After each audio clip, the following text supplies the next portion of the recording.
Halo, kali ini aku akan menjelaskan bagaimana prosedur saat menghadapi bencana. Kita mulai dengan kebakaran. Kebakaran umumnya berasal dari korsleting listrik atau hubungan arus pendek listrik.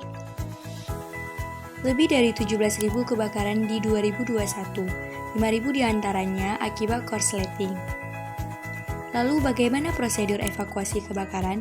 Prosedur evakuasi kebakaran yang pertama yaitu tetap tenang dan jangan panik, segera hubungi pemadam kebakaran. Yang kedua, menjauh dari sumber api dan asap. Yang ketiga, segera menuju jalur evakuasi dan bila memungkinkan ambil alat pemadam api ringan untuk memadamkan api. Keempat, matikan dan lepaskan semua peralatan listrik. Yang kelima, bila terjebak kepulan asap kebakaran, maka tetap menuju tangga dengan ambil nafas pendek. Upayakan merayap, merangkak, dan jangan berbalik arah karena akan bertabrakan dengan orang di belakang Anda.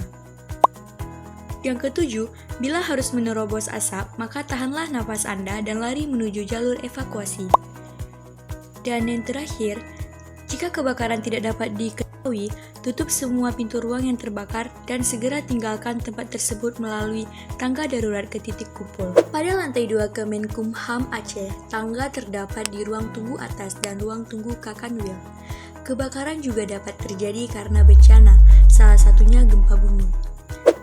Tahukah kamu bicara soal gempa bumi dan tsunami?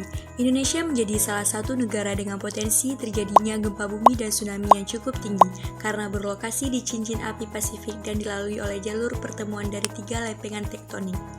Sekarang, apakah Anda tahu bagaimana cara melakukan evakuasi dan penyelamatan diri saat terjadi gempa ataupun tsunami? Yang pertama, jangan panik dan tetap terjauhilah jendela, lampu, dan perabotan yang mudah roboh. Gunakanlah tangga ketika berada di dalam gedung. Bila memungkinkan, segera lari keluar gedung atau jika tidak memungkinkan, berlindunglah di bawah meja atau tempat yang dirasa aman dan turun segera jika gempa telah selesai. Berikut adalah denah jalur evakuasi bencana gedung Kemenkumham. Sekian dan terima kasih.